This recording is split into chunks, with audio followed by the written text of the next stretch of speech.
its beginnings were humble. State-of-the-art gaming when I was young was a Ziploc bag with a Xerox cover sheet and a hand-copied disc stuck in the Ziploc bag. The whole concept of the home PC was really just emerging. But it eventually becomes one of the biggest gaming platforms of all time. PCs, it's in the neighborhood of like 100 million homes in the US, and about 60 million of those are playing games, which is just a phenomenal number. There are a few snags along the way. Of course, they got it badly wrong because most of the games were just frankly. Nobody's ever going to want to play games on, something that's so obviously a business machine. DOS was not fun. DOS was not fun for most people. But like any good story, it beat the odds and came out on top. They literally, within a very small number of years, became the ubiquitous, platform for gaming. This is the rise of PC gaming.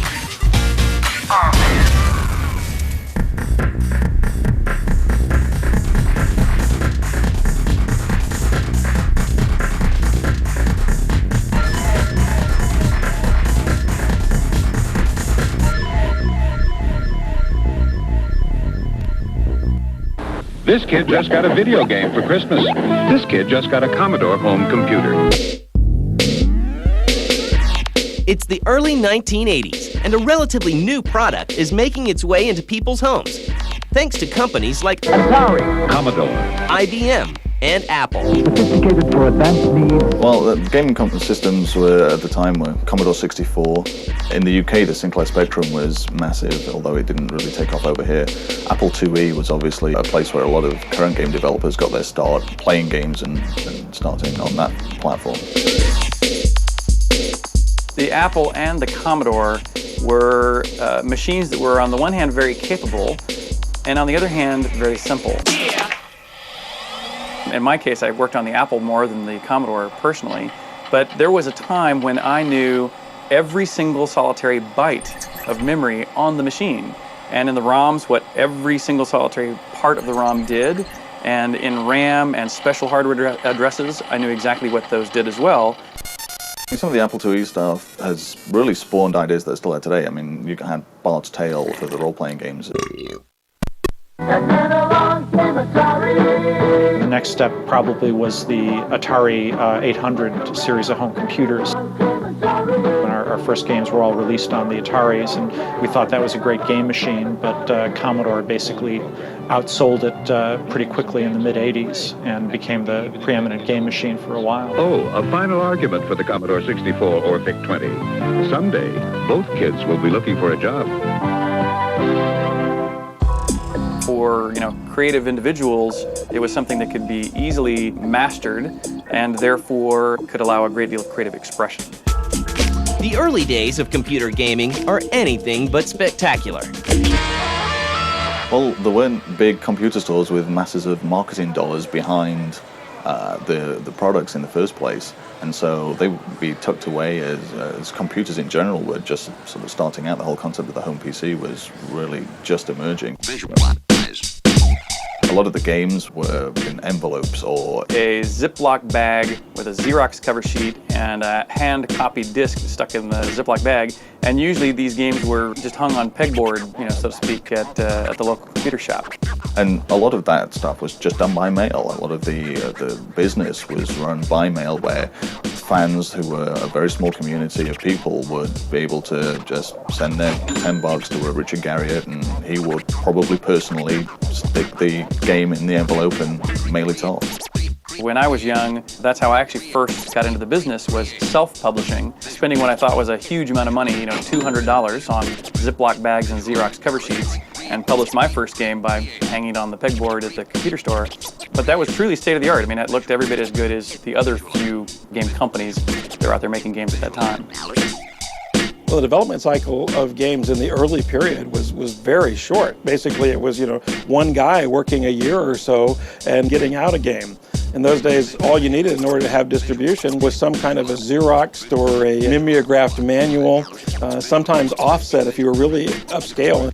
But that doesn't stop early developers from making their mark. There were actually some pretty famous games that went out that way. The original Castle Wolfenstein by Silas Warner, that went out in those days in a Ziploc bag. Richard Garriott's first game, Calibeth, that California Pacific put out, had a very plain-looking cover. It looked, almost like the early D&D books. Some kind of art that you'd be ashamed to put on a school project today. In 1982, Richard Garriott is among the first to push the industry forward. During the era of Ziploc bags, very quickly, the Ultimas that I was making became bigger in the sense of they were bigger games. They took more time and more effort to make than most of the other games at that time, which were coin-op arcade game knockoffs. I was actually the first person to say, I don't really want this in a Ziploc bag. I want my game in a box. And not only do I want it in a box, but I want things like a cloth map of the world, and I want instruction manuals that describe the rich history of the world, and that all these materials kind of lend to the reality of this virtual world that I want people to go explore. And Sierra was the only company that would guarantee me the materials they wanted my game to be in. So that's why Ultima 2 was published by Sierra, and Ultima 2, I believe, was the first boxed PC game.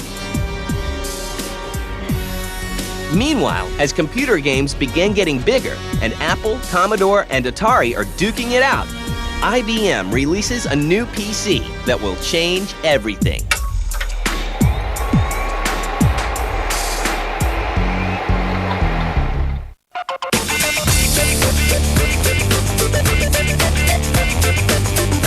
Multiply your possibilities.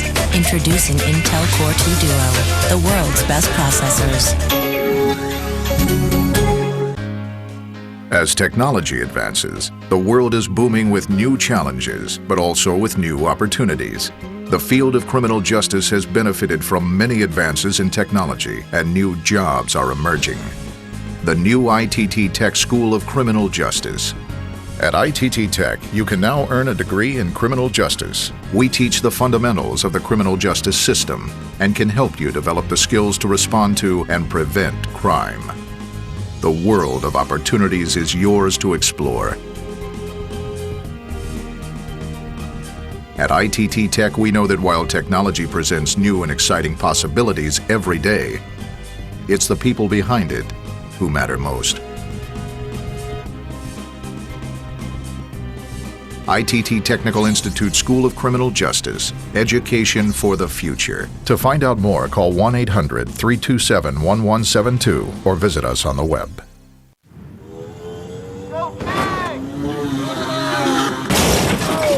The King's Pain is your gain. Pocket Bike Racer. Rated everyone. $3.99 when you buy any value meal at BK.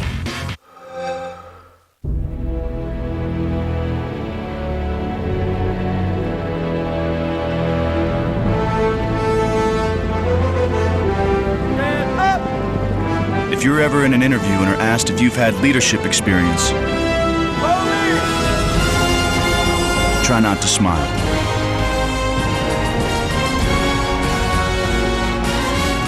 There's Strong, and then there's Army Strong. Find out more at goarmy.com/strong. This Tuesday, sworn enemies. You took away 5 years of my life. Face off. I'm just returning the favor! Now fly. Superman Returns on DVD, HD DVD, and Blu-ray disc. There are times you gotta ask yourself, do you think you've got the torque, or do you know you've got the torque? New Q Torque Power for trucks, heat activated to help more torque reach the road. No leading synthetic oil delivers more torque than Q Torque Power. You know who you are. Your passion has always been technology. Now, you're ready to take it to a higher degree. Here's your chance to prove it. Game design, game programming.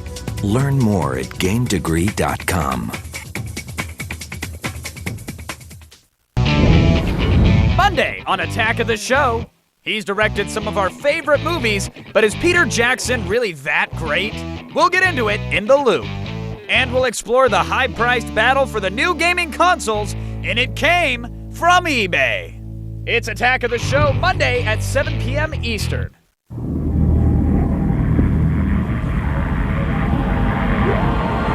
In 1984, the IBM PC-AT is released. It is IBM's most powerful system yet.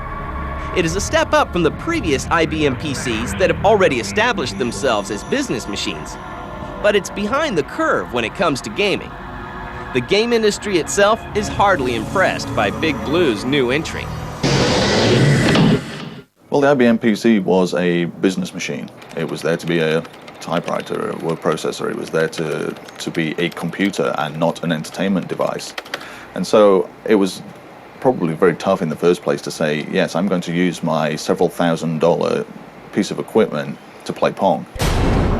When the PC first came out, me and the other developers, of course, picked up the machine and sat down and played with it, and we thought, oh man, this machine, it's slow, it's a big box, don't like the keyboard. I was actually very skeptical that it would succeed in the marketplace. And it came into a marketplace that already was thick with competitors. We produced the Ultima just before the PC's launch on the Apple, on the Commodore, on like the Atari ST, 5 or 6 different platforms, and the last of those 6 was the IBM PC. But this big, bulky machine soon proves them wrong. People had become comfortable with computers through the Apple II and the C64 and the Atari 800, but now they wanted something that was meatier, something that was more powerful, something that could do their work in time-shifting frame, but could also give them some really challenging games. Thanks to its upgradability and its reputation as a legitimate business machine, the IBM PC and its scores of compatible clones muscles its way into the gaming industry. And when Starflight came around and showed you can actually make games for it all, there still was a lot of resistance and reluctance. But, it was inevitable, I think, because people got them into their homes and spent thousands of dollars justifying it as a business machine, and then suddenly it had, these powerful gaming capabilities. When software giant Sierra lends their support, things are never the same. When Sierra made their commitment, they began to push the technology of the IBM. They were the first ones to do an animated adventure game on the IBM that required EGA color. So the EGA color with the King's Quest I was a really big step up. As more and more people are buying PCs, more and more game publishers jump on board. When Bing Gordon of Electronic Arts said, "This mother is a bad jam." What we're seeing is that the buyers aren't buying as many games. We aren't seeing the penetration we're hoping for. So we're putting our ace on the IBM PC. And when Electronic Arts made that decision to go primarily PC with every release, basically that was the nail in the coffin for the other machines. Meanwhile, as PC gaming rises, so does console gaming. But it soon becomes apparent that the two forms of entertainment appeal to very different types of gamers. As far as the games themselves, I think that the PC games pander to a slightly older audience in general. So there is an assumption that a console gamer is perhaps a younger audience, perhaps teens, and that PC gamer is a little bit older, and so therefore demands and expects a certain different type of game. And the IBM-compatible PC continues to evolve. One of the first steps is the introduction of sound cards in 1984, with the Sound Blaster card setting the standard in 1989. But it really was, the Sound Blaster was the first, really competent sound creation that was also created at a reasonably modest price point.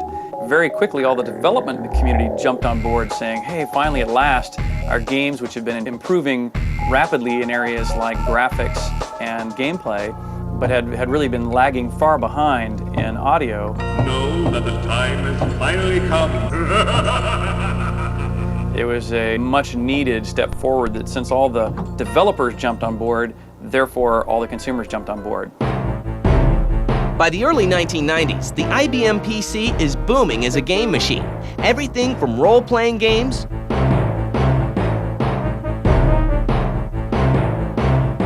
to flight sims and adventure games is available.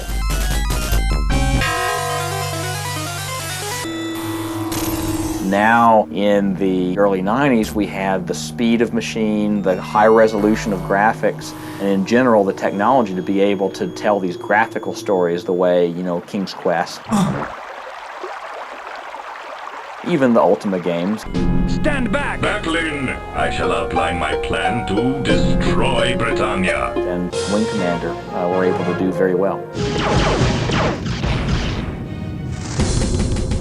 With Doom, one of the biggest keys there, aside from the fact that it was a huge step forward as far as the graphic capabilities that we'd seen on a PC, we could see these colors, we can hear these sounds, we could have a very impactful experience playing the game because it was frankly terrifying.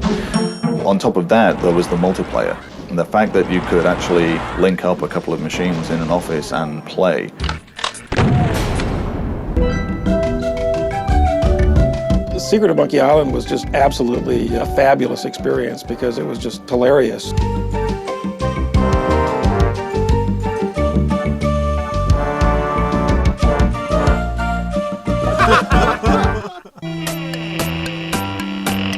Alone in the Dark, which was one of the first real 3D adventures. Even though it was polygon looking and as blocky as could be, there were elements of that game that were just spooky. Of course, it's the one that really pushed 3D adventure gaming. But PC gaming is not without its flaws. One of the biggest headaches for PC gamers is DOS, the operating system that IBM PCs have been using since they first appeared in 1981. Oh, well, we all hated DOS. DOS was not fun. DOS was not fun for most people. But unless you have some kind of 3 higher level degrees in programming, knowing exactly what those commands are to get things to work is just a nightmare for everybody involved. It's incredibly laborious. You had to, you put in the disk and you have to type, A:, I don't even remember, I think I blacked out purposely, but you had a whole string that you had to type in that was almost Unix-like in its obscurity, just to get the game running or loading into your system. It was a great pain. But the solution to all these problems is just around the corner.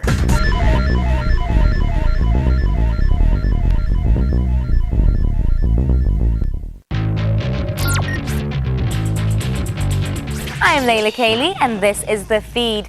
Fans of Constantine rejoice. Producer Lauren Shuler-Donna says there's a sequel in the works and Keanu Reeves is interested in returning. Hip-hop legend Jay-Z won't be playing his first show in China after all. The Chinese government decided to cancel the concert. They were offended by his lyrics about prostitution and drug dealing. In the spirit of giving thanks, Ben Affleck recently said he's glad he didn't marry Jennifer Lopez because his life with her was miserable. He went on to say that he felt lost, suffocated, and gross.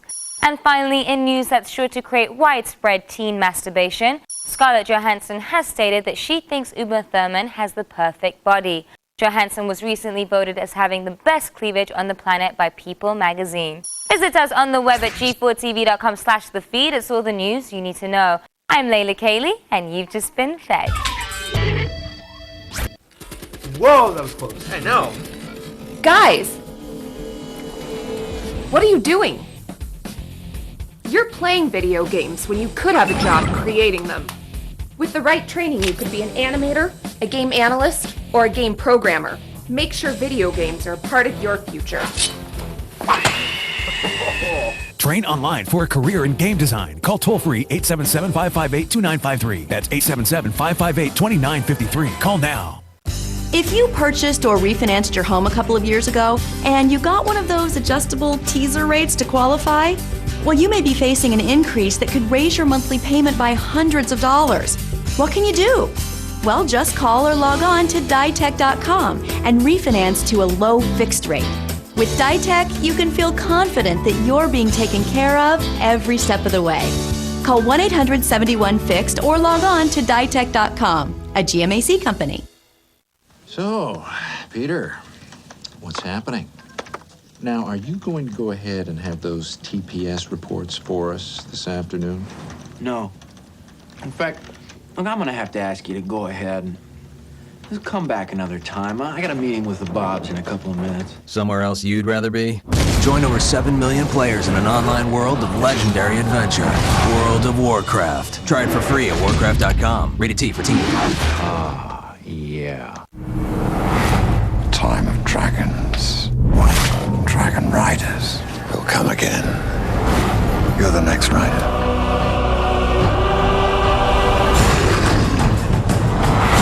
Gather my army, leave no one alive. Be strong, Aragon.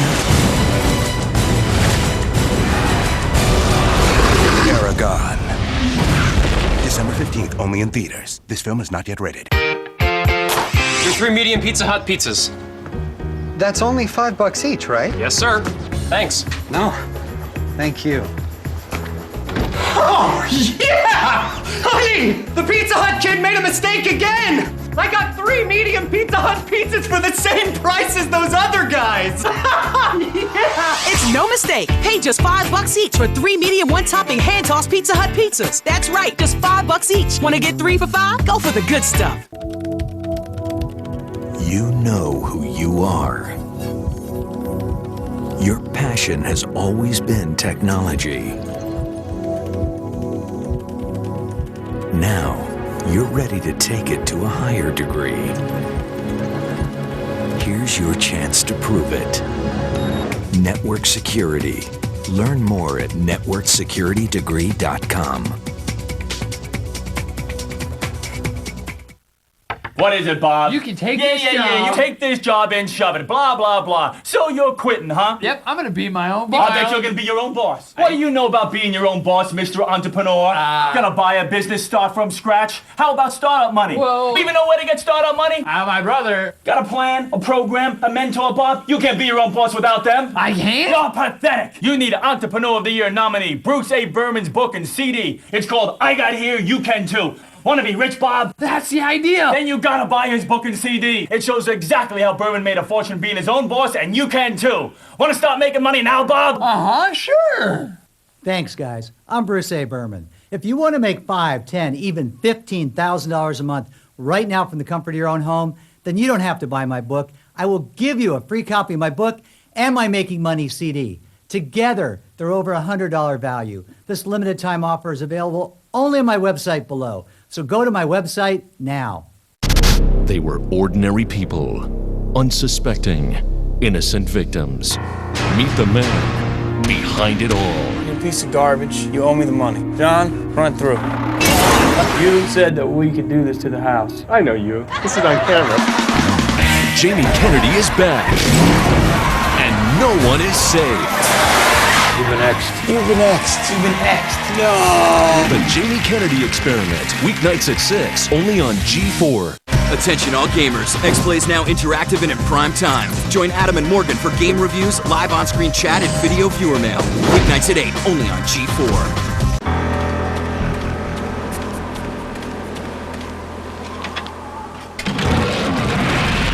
As the PC continues to build momentum through 1995, the need for a uniform standard in PC software and hardware becomes apparent. The solution is Windows 95, thanks to this new operating system and DirectX. Go! The PC industry has a standard that helps ensure PCs will run smoothly and reliably. The coming of more standardized 32-bit platforms, and particularly Windows, was a really great thing for computer games. Ring out! It's great to be able to stick in that CD and expect it to work and not have driver issues. Ready, go! That's good for everybody because nobody wants to futz around with their operating system when they're actually trying to have entertainment time. And so all of a sudden, everybody's running Windows all the time. There's no more DOS. You could just install Windows 95 on any machine that would run it, put Civ 2 on, and away you'd go. It would perform great, it wouldn't crash, and that was just fantastic. Around the same time that Windows 95 is getting on its feet, another innovation debuts, the CD-ROM drive. All of a sudden you needed a medium that could include the increases in the graphics cards and the sound technology. All of a sudden you need to be able to pack that software so tightly that it would no longer fit on 1, 2, or even 6 floppy disks. And so a new storage medium was definitely needed. And with the CD-ROM's introduction is an entire line of games featuring full motion video, or FMV. One of the biggest sellers is a game called Myst. The way that I saw it happen most often was that someone wanted to buy one of these new CD-ROM drives or a new computer with a CD-ROM drive, and they were fairly expensive when they first came out, so you wanted to be able to rationalize it somehow. And Myst was, one of the best ways of showing, what a CD-ROM drive could do. It was a new technology that showed graphics that had just never been seen before. You needed the CD-ROM storage medium to be able to fit all that kind of content that was being created. Competitors soon follow. Rebel Assault was our very direct attempt to capitalize on that. We were looking at the technology and figured we've got to use the Star Wars stuff to make that work. The Seventh Guest, I think, was another one that was in the early days. But FMV becomes more of a curse than a blessing. My, isn't this a cheery place? What happened there was, I think a lot of marketing people thought, hey, Hollywood, this is what it's all about. Creating movies on your screen and being in that is what it's all about. And of course they got it badly wrong because most of the games just frankly Lord, it smells awful too. While CD-ROM drives establish themselves on PCs, another piece of hardware will become standard for gamers, the 3D accelerator. The accelerator meant that the games look better, and frankly, most people respond immediately to whatever the visual stimulus is. If a game looks good, then people are going to stop and look at it. The 3D accelerator made a monumental leap to allow these games to suddenly start looking more real, and therefore attract a much broader audience. 3D accelerators have made a huge difference in the whole, all the way across gaming. 3D hardware was the first big breakthrough to really radically speed up and radically increase the resolution of the possibilities of doing 3D imagery.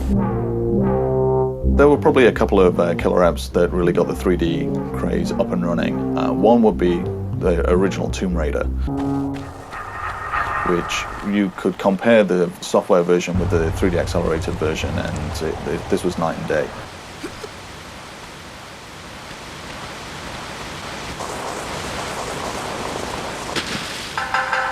And then there was also action games like Quake. The texture detail was all of a sudden amazing. The characters looked better and felt like they had that extra dimension and actually made a real impact on how the games felt to the gamer.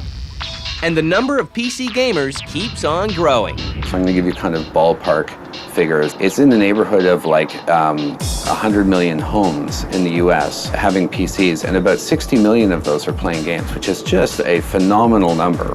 It's probably about 20 million that are playing the big budget real games that you see at retail, There are hardcore PC gamers who are buying our magazine every month, and there's 500,000 of those people.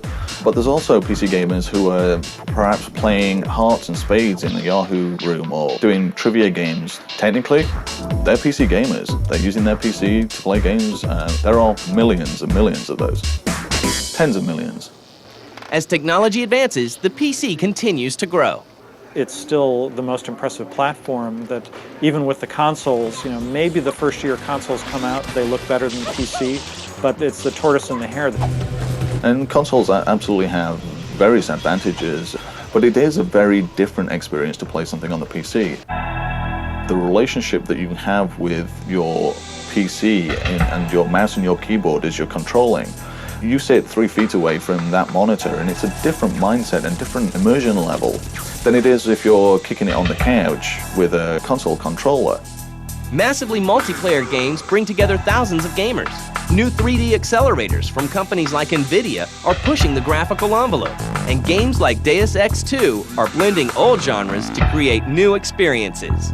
The future is looking more realistic every day. For the PC in the future, I think there's going to be more connectivity, there's going to be higher resolution graphics. The PC keeps getting better and better, keeps getting faster, more memory, and for the foreseeable future, certainly the next 5 to 10 years, that's just not going to change. PC is going to be with us for quite a while.